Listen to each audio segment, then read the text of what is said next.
Bonjour à toutes et à tous, bienvenue sur les présentations de Nico. Aujourd'hui, je vous présente le nouveau système multimédia de chez Renault, le EasyLink 9,3 pouces, donc très grand écran positionné à la verticale. Sur la plupart de ces EasyLink 9,3 pouces, ils sont associés à un cockpit numérique comme vous pouvez le voir ici. Là, en l'occurrence, on est sur un Arcana, mais ce que je vous dis est vrai pour un nouveau capture, pour une Mégane 4 qui est moins de 2 ans également. Donc ce très grand écran, hyper lisible, une très grande carte, toujours avec un menu partagé si on le souhaite, où nous avons donc la radio, le téléphone, notre navigation. Il suffira d'appuyer sur la navigation pour avoir la navigation en grand. Ensuite, les fonctionnalités, elles sont relativement classiques, mais très évoluées. C'est-à-dire vous avez l'Apple CarPlay, vous avez l'Android Auto.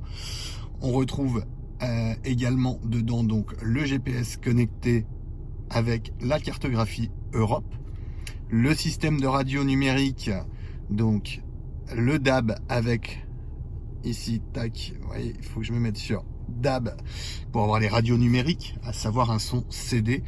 Donc même dans notre campagne jurassienne, en l'occurrence, nous avons ici tout un tas de radios que nous ne captons pas par habitude. On est sur du numérique avec un son CD, c'est vraiment très sympa. Alors en parlant de CD, il n'y en a plus, ne le cherchez pas, vous ne le trouverez pas. Donc plus de lecteur CD, c'est uniquement du tout numérique avec donc nos clés USB qui sont là-dessous, deux prises USB, le streaming audio du smartphone, la radio bien entendu. Donc le volume de radio va se contrôler ici, mais également grâce à la commande de radio volant qui se trouve derrière le volant. Voilà, je vais rebaisser le son pour qu'on s'entende bien. Alors bien entendu, on peut tout régler sur ce modèle-ci. C'est vraiment très complet. Vous voyez, dans Réglages, vous réglez tout ce qui est lié à la voiture ainsi que le multisens. Donc dans ce multisens, vous avez la configuration de votre mode. C'est là que vous allez par exemple choisir quel type de compteur vous voulez. Donc confort par exemple, éco ou sport. Voilà. On va également choisir notre éclairage.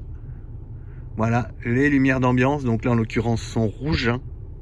Voilà, mais si je veux de l'orange, je mets du orange. Si je veux du vert, je mets du vert. Je veux du blanc, je mets du blanc. Tout simplement, bien entendu, la puissance de luminosité que l'on peut régler aussi. Ensuite, dans tous ces menus, la configuration du véhicule, bien entendu. Donc avec le volume des clignotants, le blocage automatique des portes, etc. Enfin, on a tous les réglages du véhicule qui vont se faire via cette tablette-ci.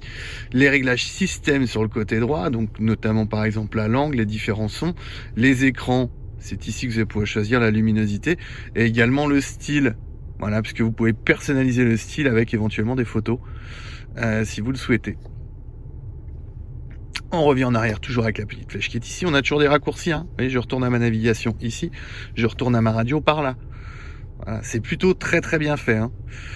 Et donc notre menu partagé, pour le menu de base, on nous signifie ici que le véhicule est connecté. Donc il est lié ici au Connect SOS qui va nous permettre d'appeler le 112, le numéro d'urgence européen. Un lecteur de panneau bien entendu sur la navigation. Pour la navigation, donc on va se mettre sur la grande carte. Pour saisir une navigation, menu. Et là on peut trouver une adresse simplement, et c'est très classique le schéma, ville, rue, numéro, on remplit, on valide. Bien entendu, ce système média propose une commande vocale ici. Dites ou sélectionnez une commande. Écoutez station Europe 1. Réglage de la station FM Europe en cours. Qui, vous voyez, fonctionne très bien. Là on est sur Europe 1. Voilà, c'est... Quand je vous dis que c'est très évolué, c'est très bien. On est vraiment sur quelque chose de très performant. Même la commande vocale marche très bien. Bon, on a différents menus que l'on peut choisir. Vous voyez, là en l'occurrence, j'ai d'autres menus que je peux mettre. Il est personnalisable à souhait. Il est vraiment complet. La tablette est très réactive. La navigation, on a un gros changement comparé aux anciens Medianav que l'on pouvait avoir avant. Alors déjà dans la lisibilité de la carte, mais ça c'est la taille de la tablette qui nous l'amène. Mais après c'est sa réactivité, sa rapidité et ses services connectés qui vont faire que c'est un outil de tous les jours qui est très sympa. Vous aurez les infotrafics, vous aurez tout un tas de choses.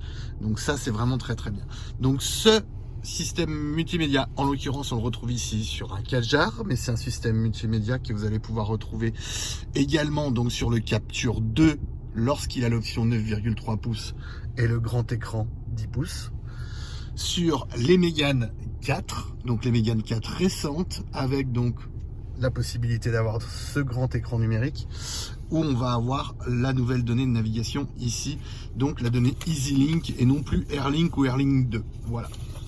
Écoutez, j'espère que toutes ces informations vous auront aidé pour des conseils par rapport à l'utilisation de ce système multimédia. N'hésitez pas à me laisser un message et je me ferai un plaisir de vous y répondre. Voilà, j'espère que cette vidéo vous a plu. Je vous dis à très bientôt sur les présentations de Nico. N'hésitez pas à vous abonner. À très bientôt. Au revoir.